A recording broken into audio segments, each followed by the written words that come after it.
ഭഗവാൻ ഗുരുവായൂരപ്പന്റെ വിഗ്രഹം ഉണ്ടായ കഥ അറിയാമോ? ത്രേതായുഗത്തിൽ പൃഷ്ണിയും സുതപസ്സും എന്നൊരു ദമ്പതികൾ ഉണ്ടായിരുന്നു. അവർക്ക് സന്താനങ്ങൾ ഉണ്ടായിരുന്നില്ല. പൃഷ്ണി 12 നാൾ ഭഗവാനെ ആത്മാർത്ഥമായി പ്രാർത്ഥിച്ചു. 12ാമത്തെ ദിവസം ഭഗവാൻ പ്രത്യക്ഷപ്പെട്ടു. കണ്ണു തുറന്ന പൃഷ്ണി കണ്ടത് 4 കൈകളോട് കൂടിയ ഭഗവാനെയാണ്. ഭഗവാൻ എന്ത് വരമാണ് വേണ്ടത് എന്ന് ചോദിച്ചു. സന്തോഷത്തോടെ പൃഷ്ണി, നീയെ മകനായി ജനിക്കണം എന്ന് 3 പ്രാവശ്യം പറഞ്ഞു. ഭഗവാൻ 3 ജന്മം പൃഷ്ണിക്ക് മകനായി ജനിക്കാം എന്ന് അനുഗ്രഹിച്ചു. എന്നിട്ടും പൃഷ്ണിക്ക് ആ വൈകുണ്ഠ രൂപം മറയരുത് എന്നായി ആവശ്യം. ആത്മാർത്ഥമായ ഭക്തി നിരസിക്കാൻ കഴിയാത്ത ഭഗവാൻ സ്വയം ആ രൂപത്തിൽ 1.5 അടി വലിപ്പമുള്ള പാതാള അഞ്ജന കല്ലുകൊണ്ട് ഒരു വിഗ്രഹം പൃഷ്ണിക്ക് കൊടുത്തു.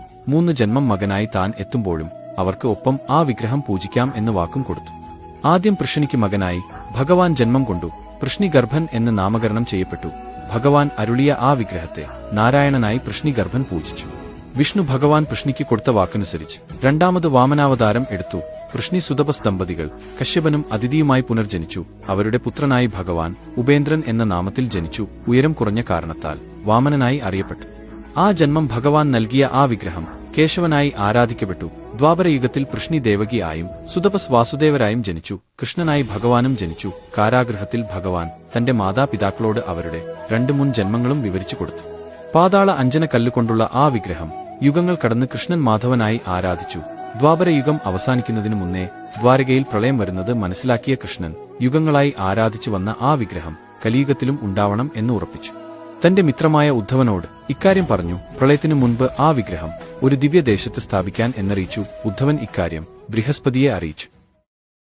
ഭഗവാൻ കൃഷ്ണൻ പറഞ്ഞതുപോലെ ദ്വാരക 7ാം ദിവസം സമുദ്രത്തിനടിയിലായി. ബൃഹസ്പതി എത്തുമ്പോഴേക്കും ദ്വാരക പൂർണ്ണമായും കടലടിച്ചു പോയി കഴിഞ്ഞിരുന്നു. എന്നാൽ അപ്പോൾ തന്റെ ദിവ്യവിഗ്രഹം കടൽവെള്ളത്തിൽ ഒഴുകി നടക്കുന്നത് അദ്ദേഹം കണ്ടു. തുടർന്ന് വിഗ്രഹം എടുക്കുവാനായി വായുദേവനെ വിളിച്ചു. വിഗ്രഹം പ്രതിഷ്ഠിക്കാൻ ഉചിതമായ സ്ഥാനം തേടി അവർ ആകാശമാർഗേണ ഭാരതം മുഴുവൻ യാത്ര ചെയ്തു. അതിനിടയിൽ അവർ ആകാശത്തുനിന്ന് ആ അദ്ഭുത കാഴ്ച കണ്ടു. പാർവതീപരമേശ്വരന്മാർ ആനന്ദതാണ്ഡവനൃത്തമാണ്. ആ കാഴ്ച കണ്ട് അവർ താഴെയിറങ്ങി. ഇരുവരും പാർവതീപരമേശ്വരന്മാരെ വന്ദിച്ചു. ശിവൻ മേൽപ്പറഞ്ഞ സ്ഥലത്തിന്റെ മാഹാത്മ്യം വിവരിച്ചു കൊടുത്തു. ഇത് കേൾക്കേണ്ട താമസം ബൃഹസ്പതി ദേവശില്പിയായ വിശ്വകർമാവിനെ വിളിച്ചു. ഒരു മഹാക്ഷേത്രം പണികഴിപ്പിച്ചു. ബൃഹസ്പതിയും വായുദേവനും താന്ത്രിക വിധിപ്രകാരം അവിടെ പ്രതിഷ്ഠ കഴിച്ചു. ഈ മംഗളമുഹൂർത്തത്തിൽ സാക്ഷിയാകാൻ നിന്ന പാർവതീപരമേശ്വരന്മാർ അടുത്തുതന്നെയുള്ള മമ്മിയൂരിൽ സ്വയംഭൂവായി അവതരിച്ചു. അങ്ങനെ ഗുരുവും വായുവും ചേർന്ന് വിഷ്ണുപ്രതിഷ്ഠ നടത്തിയ പുണ്യഭൂമി ഗുരുവായൂരായും അവിടത്തെ ദേവൻ ഗുരുവായൂരപ്പനായും അറിയപ്പെട്ടു.